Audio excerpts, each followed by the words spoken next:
Saya tidak peduli siapapun Anda. Anda pernah bermaksiat, Anda pernah berbuat salah. Kita manusia yang tidak luput dari dosa. Tapi saya ingin berikan tawaran dari Al-Quranul Karim. Quran surah keempat An-Nisa ayat 100, posisi paling kiri sebelah bawah. Pernah ada orang berbuat maksiat yang tak terlukiskan. Ada seorang yang pernah bunuh orang. Bunuhnya bukan 1, 2, 100 orang. Tak terlukiskan bilangannya. Kriminalitas tidak perlu diukur karena Anda akan lelah menghitungnya. Ketika Allah berkenan memberikan hidayah kepadanya, Masya Allah.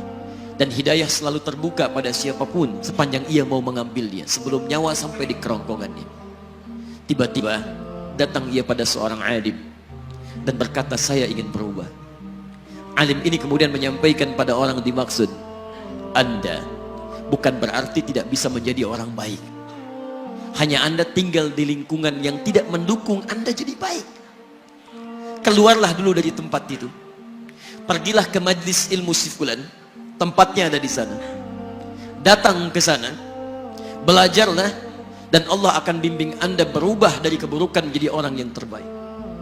Didengarlah nasihat alim ini. Berangkatlah orang dimaksud, menempuh perjalanannya.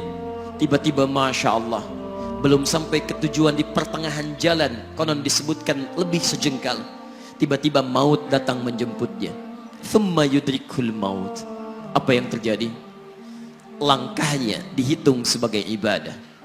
Dalam terapnya dia beristighfar, taubat kepada Allah subhanahu wa ta'ala.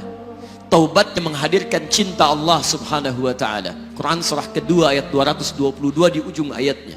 Innallaha yuhibbut tawwabin. Allah mencintai orang-orang taubat. Dan cinta Allah menghadirkan ampunan bagi seluruh dosanya. Quran surah ketiga Ali Imran ayat 31, paling kiri sebelah atas. Qul in kuntum tuhibbunallaha fattabi'uni yuhibbukumullah. Allah cintai orang yang mau taat pada Rasulnya. Lihat, ketika Allah mencintai seorang hamba, wa yaghfir lakum dzunubakum, Allah ampuni seluruh dosa-dosanya. Derap langkahnya menghadirkan istighfar, taubatnya menghadirkan cinta Allah menghadirkan seluruh ampunan bagi dosa-dosa yang ia miliki. Maka apa yang terjadi? Di tengah perjalanan maut menjemputnya, thumma yudrikhul maut faqad waqa'a ajruhu 'ala Allah. Dan pahala diberikan kepada orang tadi. Di jalan, maaf, maut datang, taubat diterima, dosa diampuni, dan amalan didapati dengan derap langkahnya. Maka apa yang terjadi? Thumma yudrikhul maut faqad waqa'a ajruhu 'ala Allah. Pahalanya dituliskan oleh Allah, dakhalal jannah, kata Nabi, masuk surga orang ini.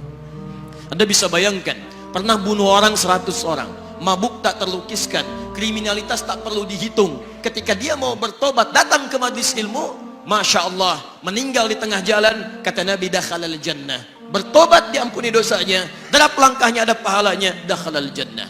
Turun ayat untuk melukiskan tawaran yang sama kepada kita. Wa may yuhajir fi sabilillahi yajid fil ardi muraghaman katsiran was'a. Siapapun yang mau berubah kembali pada ketentuan jalan Allah, kalau dia masih punya batas-batas kehidupan, kami akan berikan kelapangan di sisa hidupnya dan kelimpahan-limpahan kenikmatan selama dia hidup. Wa may yakhruj min baitihi muhajiran ila Allahi wa rasulih. Namun bila ada di antara mereka baru ingin berhijrah, ingin berubah jadi lebih baik dalam pandangan Allah dan Rasulnya, tiba-tiba thumma yudrikul maut, baru keluar dari tempat dia tinggal, belum sampai ke tempat dia belajar, datang maut menjemputnya. Faqad waqa'a ajruhu 'ala Allah. Kami terima semua amalnya, kami ampuni dosa-dosanya, dan kami tuliskan namanya di dalam surga.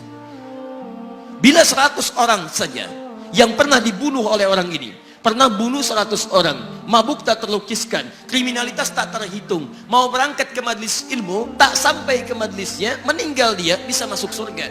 Masa Anda yang tidak pernah bunuh orang? Ada yang pernah bunuh orang di sini? Boleh angkat tangan?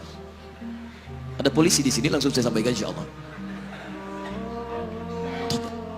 Anda gak pernah bunuh orang, Anda tidak pernah mabuk, Anda tidak pernah berbuat kriminalitas seperti orang dulu. Salah, wajar, tapi pintu tobat terbuka untuk kita semua. Masya Allah, bedanya dengan orang tadi belum sampai ke majlis ilmu, Anda sudah hadir di dalamnya, langsung di rumah Allah, diberikan tempat yang terbaik, dan kita akan belajar. Kalau dengan semua ini belum mempermudah Anda ke surga, dengan cara apa lagi Allah mesti mengantarkan Anda ke surga? Kalau dengan duduknya Anda di sini belum mau juga bertobat, dengan cara apa lagi Allah harus membimbing Anda bertobat? Kalau dengan seperti ini belum juga Anda taat kepada Rasul, dengan cara apa lagi Allah mesti meyakinkan Anda untuk taat kepada Rasulullah SAW? Karena itu teman-teman sekalian, mari kita pelajari ilmunya, dan dengan ilmu itu akan membimbing kita insya Allah kembali kepada Allah sampai mengajak keluarga kita ke surga insya Allah.